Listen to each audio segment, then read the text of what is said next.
Maya had learned how to move quietly in the world, almost like she was trying not to take up space. She was a young black woman working as a waitress in a small old diner on the corner of a busy street. Every day she cleaned tables, served coffee, and smiled politely at people who hardly ever smiled back. She never complained, never argued, and never caused trouble. Some customers did not even look at her face when they ordered.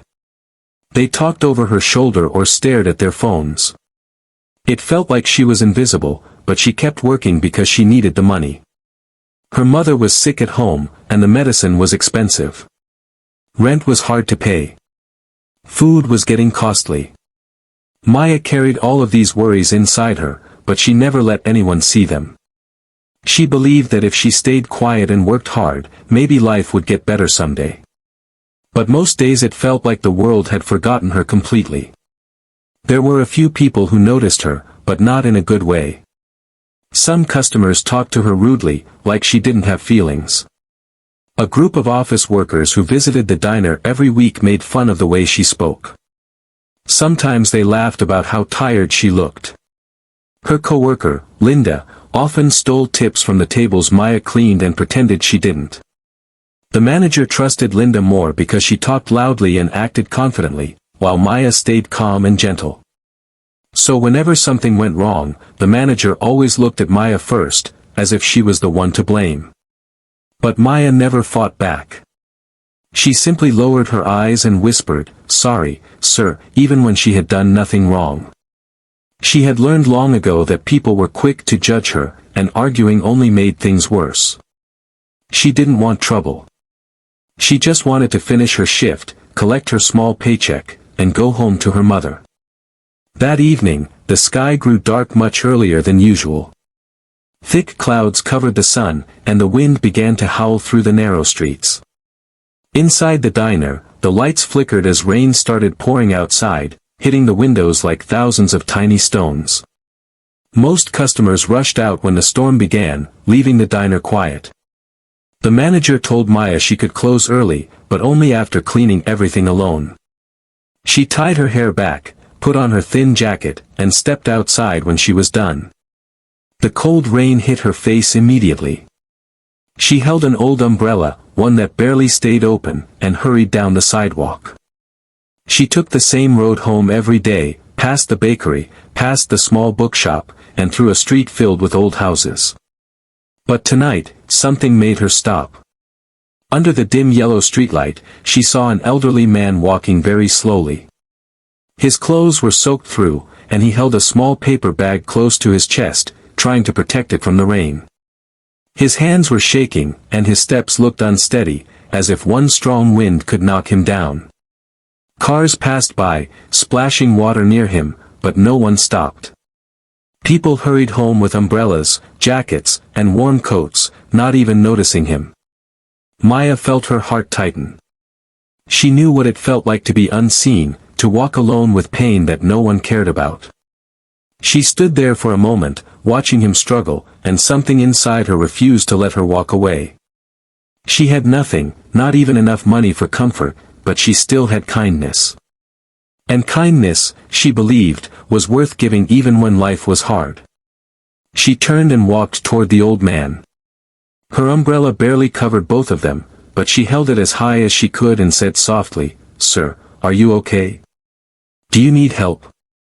The old man looked up slowly, surprised. His face was wrinkled and tired, but his eyes were gentle. I'm fine, dear," he said, though it was clear he was struggling. "Just trying to get home." Maya could see he was not fine at all. His hands trembled, and he was blinking rain out of his eyes. She spoke again, her voice warm and steady. "Let me walk with you. It's raining too much." For a moment, the man hesitated. He wasn't used to strangers caring. But then he nodded. "Thank you, child," he whispered. Maya stepped closer, held the umbrella over him more than over herself, and matched her pace with his slow steps. They walked together through the heavy rain. The world around them remained busy and loud, but inside this small circle of shared warmth, there was quiet peace. As they walked, Maya noticed he took careful steps, as if each one hurt. She didn't rush him. She didn't complain. She didn't think about her cold hands or wet shoes. She just focused on keeping the umbrella steady. The old man looked at her and said softly, "People don't usually stop to help. Not these days." Maya smiled gently. "Everyone needs help sometimes," she replied. For the first time that day, she felt seen. Not by the world, but by someone who appreciated her. She didn't know yet that this small kindness would return to her in a way she could never expect. She had no idea that the man she was helping was someone who would soon walk her out of the biggest trouble of her life. But for now, she was simply doing what her heart knew was right. The rain kept falling hard around them as Maya and the elderly man walked slowly through the empty streets. Cars rushed past, sending cold water splashing near their feet, but Maya held the umbrella tightly, keeping it as steady as she could. Her own shoulders were wet, her shoes were soaked, and her jacket offered almost no warmth, yet she didn't complain. The old man needed the umbrella more than she did. He walked with a soft limp, pressing his hand against his side every now and then. Maya noticed but didn't ask questions. She didn't want to make him feel embarrassed. Instead, she walked at his speed, matching each step, like she was guiding a fragile candle through the storm. After a long moment of silence, the old man spoke in a gentle voice. "You didn't have to help me, you know," he said, breathing slowly. "People usually just pass by." Maya smiled faintly. "I know how it feels when people pretend not to see you," she said. "No one deserves to walk alone in this kind of rain." The old man looked up at her, studying her face carefully. There was something warm in his eyes, something grateful and also curious. "What's your name, child?" he asked. "Maya," she replied quietly. He nodded slowly, like he was remembering the name carefully. "Maya. That is a good name. My wife used to say it meant courage in one of the old languages." Maya looked surprised. "Courage? Me?" She laughed softly. "I don't think I'm brave." "You came out here in this storm to help a stranger," the old man said. "That sounds brave to me." For a second, Maya felt something warm inside her chest, a feeling she rarely felt, being appreciated. She usually felt invisible, like her efforts didn't matter. But this old man spoke as if her small kindness was something big, something meaningful. They continued walking down a narrow street lined with houses. The old man pointed ahead. "I live just around that corner," he said. "Not far now." But even those last few steps seemed difficult for him. He stopped twice to catch his breath. Maya shifted the umbrella to cover him more, and without thinking, she gently held his arm to support him. His hand was cold, almost shaking, and she tightened her grip to steady him. "Are you sure you're okay?" she asked softly. He smiled weakly. "Old bones don't like cold storms," he said. "But I'll be fine once I'm inside." They reached a small house with peeling paint but a warm light glowing in the window. The old man fumbled with his keys, his hands trembling too much to fit the key into the lock. Maya gently took the keys, opened the door for him, and guided him inside. The air inside the house was warmer, filled with the faint smell of old books and herbal tea. Maya helped him sit down on a chair near the doorway. He removed his wet hat and looked at her, his eyes soft with gratitude. "You have done more than enough," he said. "Most people don't stop for others anymore." Maya shook her head. "It was no trouble," she replied. "I just didn't want you to fall." He smiled again, a tired but truly grateful smile. "Still," he said, "I want to thank you properly." Maya lifted her hands quickly. "No, no, please. I wasn't doing it for anything. I should go now or my mother will worry." But he insisted. "At least wait," he said. He reached into the paper bag he had been protecting from the rain. Inside were groceries, simple things like bread, soup cans, medicine. He placed the bag on the table and sighed. My daughter usually brings these for me, he said quietly. But she hasn't visited in weeks. Maya's heart softened. Something about his lonely house, his slow steps, and now his words made her feel sad for him. If you ever need help, she said gently, I pass this street every day on my way home. You can always call out. The old man looked deeply touched, almost emotional. You are kind, Maya, he said. Very kind. She gave him one last smile before stepping back to the door. Take care of yourself, she said. But as she walked back into the rain, she had no idea that this small, simple act, walking an elderly man home in the storm, would return to her in a way she could never imagine. She didn't know that tomorrow, when trouble came for her, he would be the only one to stand up for her. And he would stand up in a way the whole diner would never forget. The next morning, Maya woke up early, even though her body still felt cold from last night's rain. Her mother, lying in bed with a blanket around her shoulders, smiled weakly when Maya entered the small room to check on her. You came home so late yesterday, her mother whispered, her voice soft and tired. Maya nodded. It was raining a lot. I helped someone get home safe. Her mother looked proud but worried. You have a kind heart, my dear. But a kind heart can get hurt easily. Maya didn't reply. She simply kissed her mother's forehead, prepared a quick breakfast, and hurried out the door. She couldn't be late. The manager had no patience for excuses. Not from her. The streets were still wet, little puddles shining under the morning sun. Maya walked fast, hoping today would be calm. She needed a calm day. She needed peace. But fate had something different waiting for her inside the diner. As soon as she stepped through the door, she felt the tension. Linda, her co-worker, stood near the counter with her arms crossed and a smirk on her face. The manager stood behind her, holding the small tip jar, and he didn't look happy at all. Maya, the manager said sharply. We need to talk. Her stomach dropped. She hadn't even put her bag down yet. What happened, sir? She asked softly. The manager lifted the tip jar.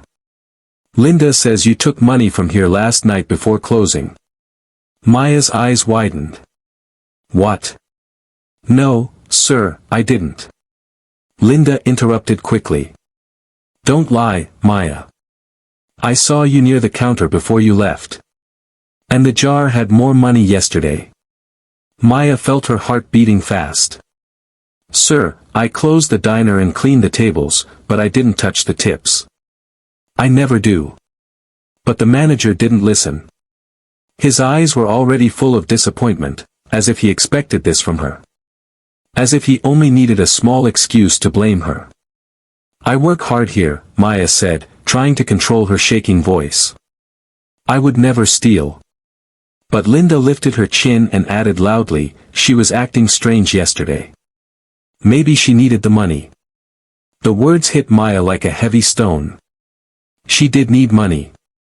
Everyone knew she lived with her sick mother. Everyone knew she walked home alone. But needing money was not the same as stealing it. Still, Maya could see how quickly people judged her. Before Maya could defend herself more, a customer sitting in the corner stood up. He wore a business suit and held his phone like an expensive accessory. That waitress, he said loudly. She spilled coffee on me last week and didn't even apologize properly. She has an attitude. Maya turned toward him, shocked. Sir, I apologized 3 times. You were the one shouting. But he interrupted her too. See? She's talking back now. Another woman from a nearby table joined in. Yesterday she forgot to bring my order. I think she's careless. It felt like the whole diner had turned against her. Voices rose. Accusations flew. People she had served for months were suddenly pointing fingers at her, like they had all been waiting for a chance to complain. The manager sighed loudly. Maya, I don't know what's going on with you, but this is becoming too much. I cannot have dishonesty in my diner. Maya's eyes filled with tears. She had worked here honestly, silently, and without causing trouble. She had accepted rude comments, stolen tips, and unfair treatment. But stealing? That was something she would never do. Please, sir, she whispered. Let me explain. Before she could finish, another problem appeared. A man entered the diner holding a receipt. This waitress charged me wrong yesterday, he said angrily. She added an extra $1 on my bill. Maya stared at him, confused. She remembered him. She had given him the correct change. She never cheated customers. But he stood there confidently, waving the receipt like proof that she was a criminal. The manager rubbed his forehead. That's it. Maya, go to the back. I will decide what to do with you. The room spun around her. Her throat felt tight. She had done nothing wrong, yet she was being treated like a thief and a liar. Her legs felt weak as she walked slowly toward the back room. She didn't know why this was happening. She didn't know how everything had gone wrong so suddenly. She didn't know how people who barely knew her could judge her so quickly. All she knew was that trouble had arrived. And she had no idea that someone unexpected was about to walk through the diner door. Someone who knew the truth. Someone who owed her more than anyone knew. Maya stood in the small storage room at the back of the diner, trying not to cry. She pressed her hands against her face, taking shaky breaths. Her whole body felt heavy, like someone had tied stones to her chest. She kept replaying every accusation in her mind, stealing tips, being rude, charging wrong. None of it was true. Yet the voices of the customers and the manager echoed louder than her own truth. For a moment, she wished she had never walked into the diner that day. She wished she had stayed home with her mother. But wishing didn't change what had already happened. Outside, she heard the faint sound of plates clattering, the coffee machine steaming, and footsteps moving. Life in the diner continued without her, as if she had never mattered.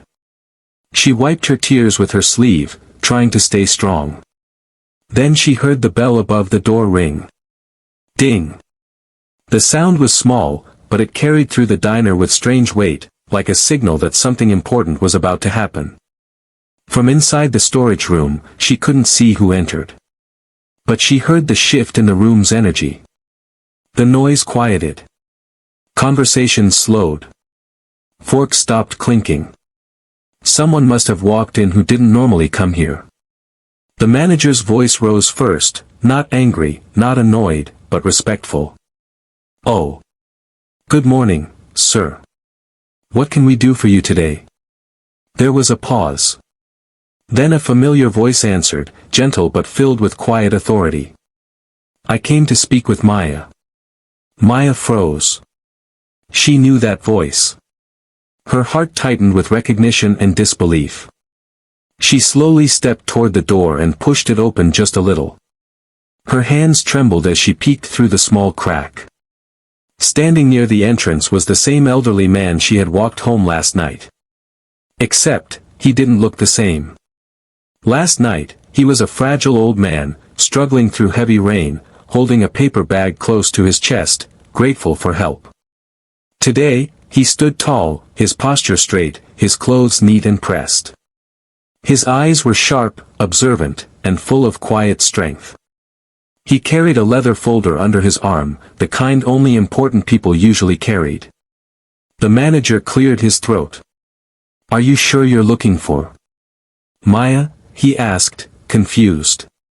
The old man nodded. Yes. The young woman with a kind heart. The one who walked me home in the storm. The diner fell silent. Customers who were busy complaining about Maya just moments ago now looked at each other awkwardly. Linda's smirk faded instantly. The manager forced a smile. Of course, sir. She's in the back. I'll call her. He hurried toward the storage room, but Maya stepped out before he reached it. Her heart beat fast, and her hands shook slightly, but she took a deep breath and walked into the main dining area. "Sir," she said softly. "Did you need something?" The old man's face softened immediately when he saw her. "Maya," he said warmly. "I came because you deserve to be treated with fairness." The manager blinked. "Fairness?" The elderly man set his leather folder on a table and opened it slowly. Papers, documents, and a shiny identification card were inside. He turned the ID toward the manager, who leaned in to read it. The manager's face turned pale.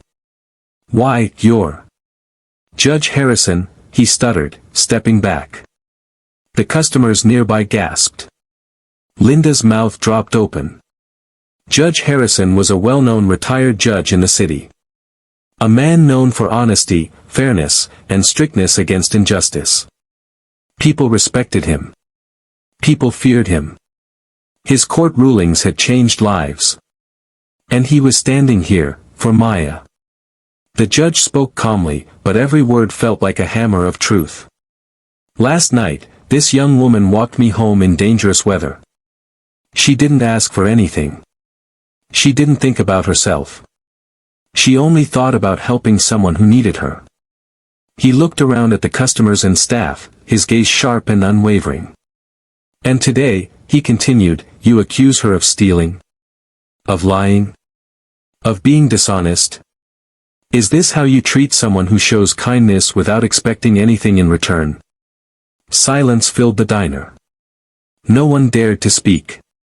Maya stood still, her eyes burning with emotion, but she stayed quiet. She didn't want to interrupt. She didn't want to cry. Judge Harrison turned slowly toward Linda. "You claim she stole the tips?" Linda swallowed hard. I might have been mistaken," she whispered. "Did she insult you?" he asked the rude customer from earlier. The man shook his head quickly. "No, sir. I think I misunderstood." "Did she charge you wrong?" he asked the man with the receipt. The man lowered his eyes. It might have been my mistake." Judge Harrison nodded as if he already knew the truth. Then, he turned to the manager. "Maya deserves respect. And she deserves an apology." Maya's breath caught. The entire diner watched as the manager, embarrassed and red-faced, slowly looked at her with guilt filling his eyes. But the judge wasn't finished.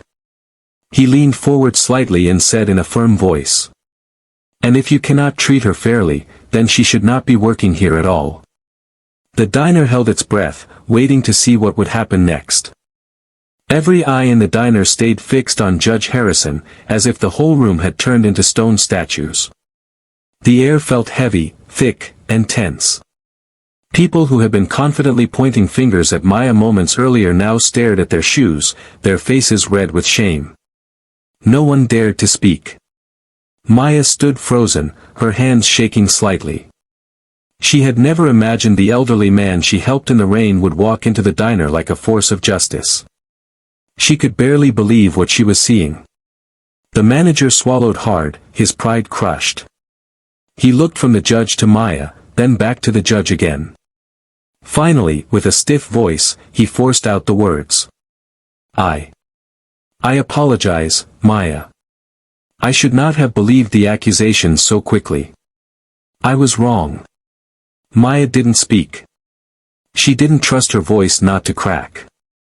But she nodded gently. Judge Harrison wasn't done. He stepped toward the center of the diner, placing both hands on the back of a chair like a powerful speaker preparing to deliver his final words. "This young woman," the judge said, "showed me more kindness in 1 hour than many people show in a lifetime. She protected me from the rain, helped me walk, and refused anything in return." His voice echoed through the room. Yet today, she was insulted, accused, judged, and humiliated without anyone checking the truth. The customers who had complained earlier crouched deeper into their seats, wishing they could disappear. The judge then opened his leather folder again and pulled out a small notebook. "This diner is part of the neighborhood I used to serve. I have seen many cases of discrimination, unfair treatment, and false accusations in my years as a judge. He looked around slowly, letting his sharp gaze settle on each guilty face. And I also know exactly how dangerous it is when people accuse someone simply because she is quiet, or poor, or easy to blame. Linda's face turned pale. The rude businessman quietly hid his phone. The manager took a step back, guilt burning his ears. Maya felt something she had not felt in a long time. Someone was fighting for her. Someone was standing beside her. She wasn't invisible anymore. Judge Harrison closed the folder and said firmly, "If Maya had not helped me yesterday, I would have collapsed in the storm. She may have saved my life." Gasps filled the diner. The judge continued, "Imagine someone helping you in your worst moment, and then being punished for being a good person the next day." Maya felt tears forming in her eyes, but she blinked them back. Then the judge turned to Maya with surprising gentleness. "My dear, tell me, what exactly did they accuse you of? I want to hear it from you." Maya hesitated. Everyone was listening. But she knew this was her moment to speak. "They said I stole money from the tip jar," she whispered. "And, they said I was rude. And that I made mistakes on purpose." Judge Harrison nodded slowly, then looked directly at the manager. "Check your camera," he ordered. The manager blinked. "What camera?" "The security camera above your counter." Everyone looked up. Sure enough, a small camera was mounted on the wall, blinking red, recording. The manager rushed to the back to check the footage. The whole diner waited. Even the customers who were ready to leave earlier now stayed frozen, afraid of what would be shown. After several tense minutes, the manager returned, face pale, hands shaking. It was Linda," he said quietly. "She took the tips." Linda gasped. "No, I. But the manager raised his hand sharply. "It's on the camera." Everyone stared at Linda, who instantly burst into nervous tears. Judge Harrison simply said, "The truth always finds its way out." Then he pointed to the businessman. "And her attitude?" The manager checked another part of the footage. It clearly showed Maya serving him politely while he shouted at her. "And the wrong bill?" the judge asked. Again, the footage showed the customer handing Maya the wrong amount, not the other way around. Every lie dissolved in front of everyone's eyes. The judge turned toward Maya once more. "Maya, you have done nothing wrong. These people owe you more than an apology. They owe you respect." The customers murmured apologies, their heads down. Even Linda choked out a soft, trembling, "I'm sorry. I was jealous." Maya didn't say anything cruel. She simply nodded. She didn't want revenge, she just wanted fairness. Judge Harrison looked at her proudly. "Kindness deserves kindness." Then he added something that surprised everyone. "And I am not finished helping you." The diner froze again. Whatever he was about to offer, it would change Maya's life forever. The diner felt different now, quiet, embarrassed, and tense. People who were shouting at Maya only minutes ago now watched her with guilt in their eyes.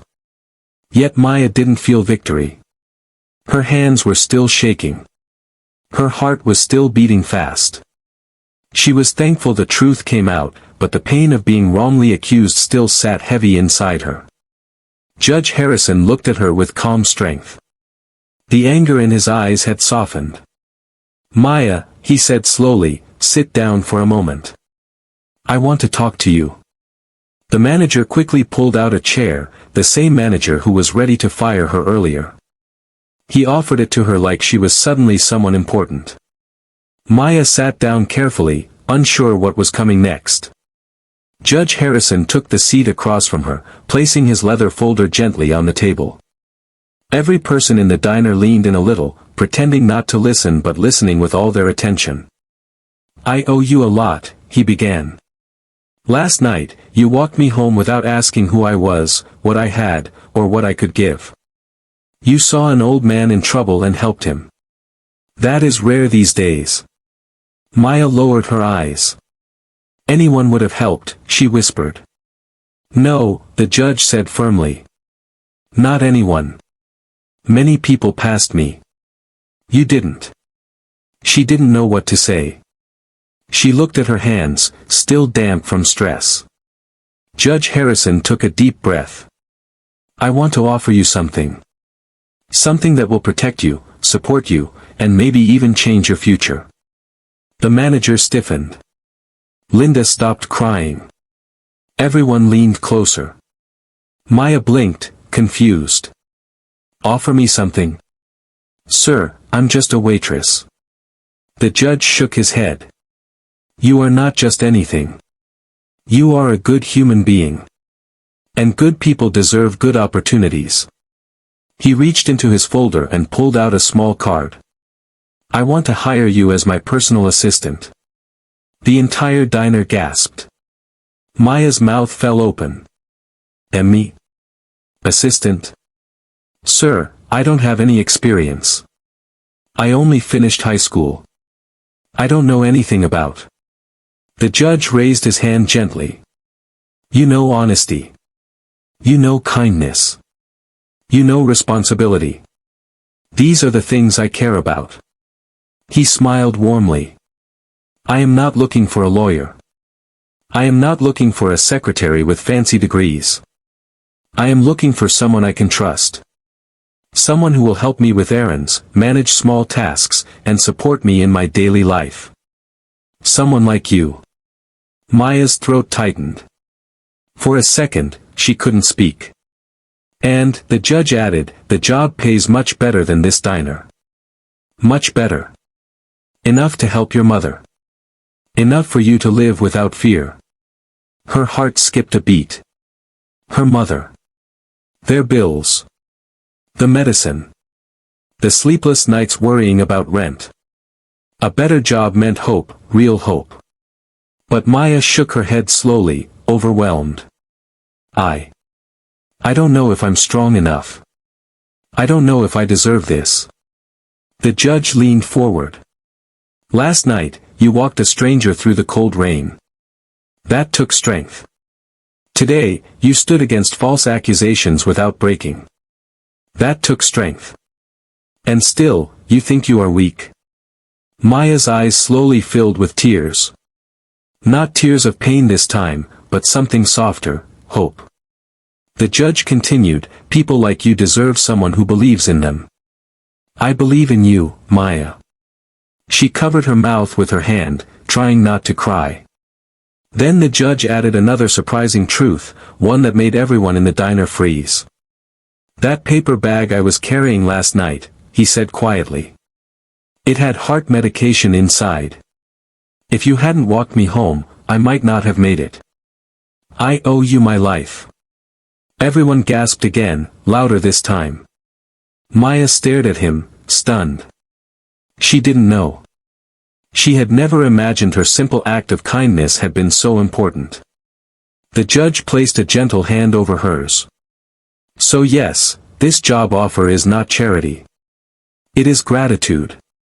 The manager looked like he wanted to sink into the floor. Linda wiped her eyes and whispered, she deserves it. Maya finally took a shaky breath. Sir. I don't know what to say.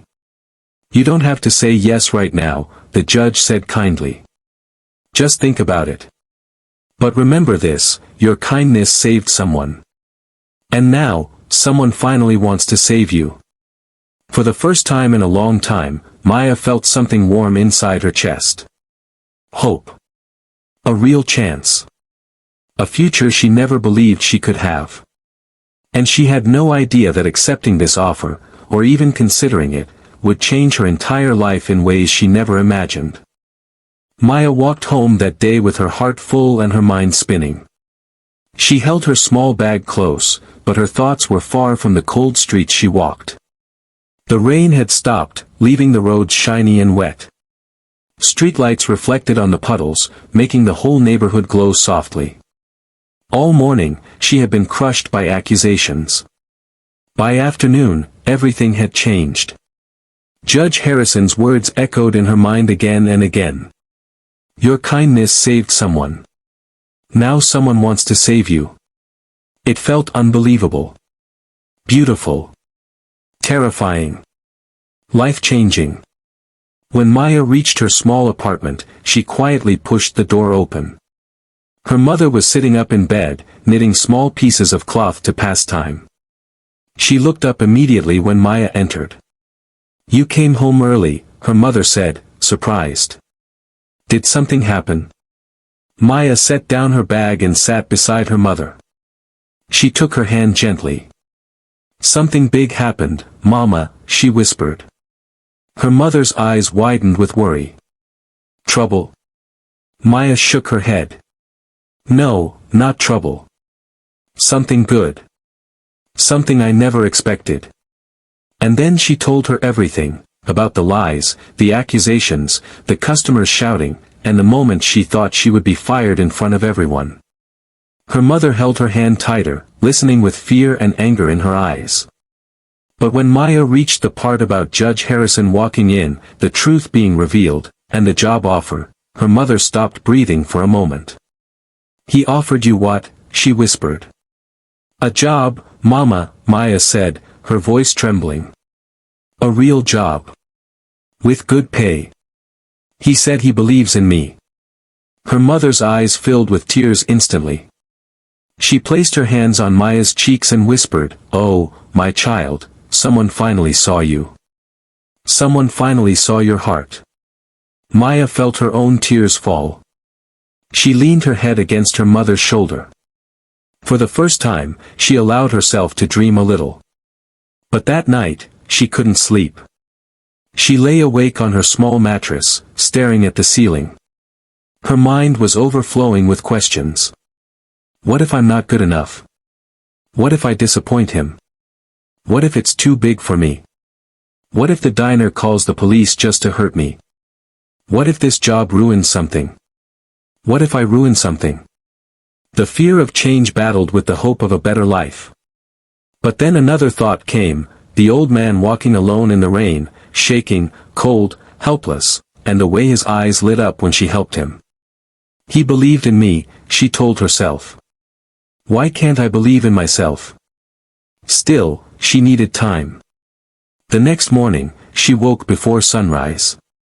She made breakfast for her mother, cleaned the small apartment, and stood by the mirror. She looked at the tired girl staring back, the girl who had been stepped on, ignored, blamed, and hurt. But somewhere behind those tired eyes was a spark. A spark Judge Harrison had seen. She tied her hair neatly, put on her cleanest clothes, and walked to the diner not to work, but to collect her things and face whatever waited for her. When she entered, the staff fell silent. Linda looked away instantly. The rude businessman pretended to read a newspaper. The manager stepped forward nervously. Maya, he started. About yesterday. It's okay, Maya said gently. I'm not here to fight. I came to collect my things. The manager nodded awkwardly. I understand. I'm sorry. Maya only smiled faintly. Thank you. She packed her small items, her notepad, her pen, the apron she'd worn for years. Each item felt like a chapter closing. But then the bell above the door rang again. Ding! And there he was. Judge Harrison. Dressed neatly, standing tall, smiling warmly. Good morning, Maya, he said. Are you ready for a small walk? Her heart beat fast. A walk? Where? He pointed outside. To see something important. Maya followed him out the diner door. Staff members peeked through the windows, curious. They walked down 2 streets, then turned into a small office building. Inside was a warm room with a desk, bookshelves, and a sofa. This, the judge said, is where you'll work. If you choose to accept. Maya looked around, stunned. This is for me. For you, he confirmed. A new start. A safe place. A respected position. She swallowed hard. Tears filled her eyes as she whispered, "Sir. I don't want to disappoint you." The judge smiled kindly. "You could never disappoint me. You already proved who you are." Her voice shook. "And who is that?" He placed a gentle hand on her shoulder. "A woman with a brave heart." Maya closed her eyes for a moment. She breathed deeply. And when she opened them, she whispered the word that changed everything. Yes. She accepted. Her life was about to transform in ways she never imagined.